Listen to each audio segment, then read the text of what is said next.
It's a replica of a 1965 Shelby Cobra 427 model. That's a 427 SC model.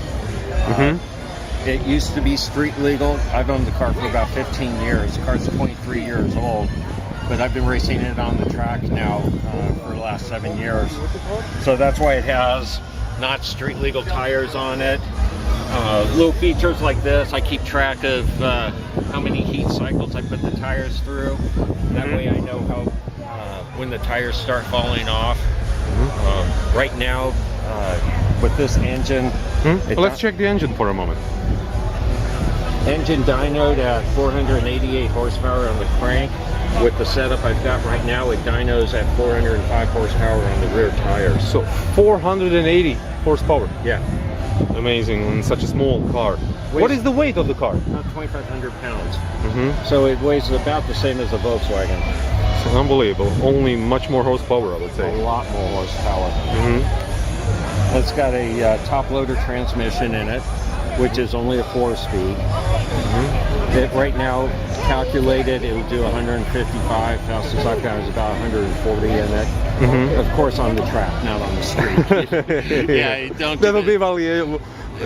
Do not do that kind of speed on the street. That's just not right. Yeah, absolutely. So that's why I don't drive it on the street anymore. Is because it's a track car.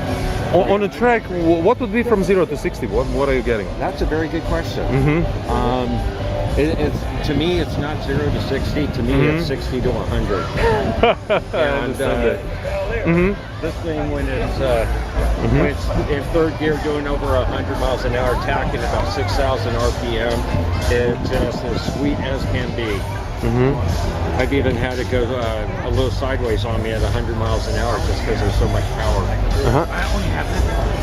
What did you do on this car? You said that it's a replica, it's not the original. Yeah, it's a fiberglass body. It's a fiberglass body? Yeah, it was built in 1989. It's got a original paint job on it, which is a genuine candy apple red lacquer paint job. And then when I went through it, I rebuilt the engine, rebuilt the tranny, put in a new back axle, rebuilt the brake system on it, rebuilt the suspension system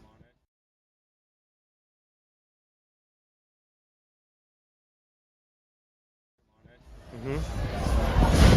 When you're on the track doing those kinds of speeds, regular brakes really don't work. Yeah, I guess with 150 miles you have to have a little bit better. Yeah. So in here brakes. You'll notice that the driver's seat is a deep sit-in seat with a 5-point harness. That way when I sit in it, I don't go side to side at all. This will pull 1.4 Gs laterally. It also has a lap timer on it, which is wires from that over there. That registers off a point on the track, and it gives me my lap times down here. And the blue knob is for front rear brake bias. That way I can adjust the brakes whether it'll brake harder in the front or harder in the back. So you really race with this car, it's not just for the exhibit? No. I show it. Is it real? No, it's a replica. It's alright, still real. I show it maybe once a year, if that. But most of my enjoyment on this is getting out on the track and racing. And that's why I ended up with the microphone here. For the video camera. And the video camera is there. Yeah. So basically you're filming while you're racing? Yes. Can our viewers see these videos somewhere? It's on White Knuckle if you look under the WHTNUKL on YouTube. I've got, I think, 3 videos on there right now. And my latest one, if you're going to watch that, turn up the volume because it's me chasing a GT40.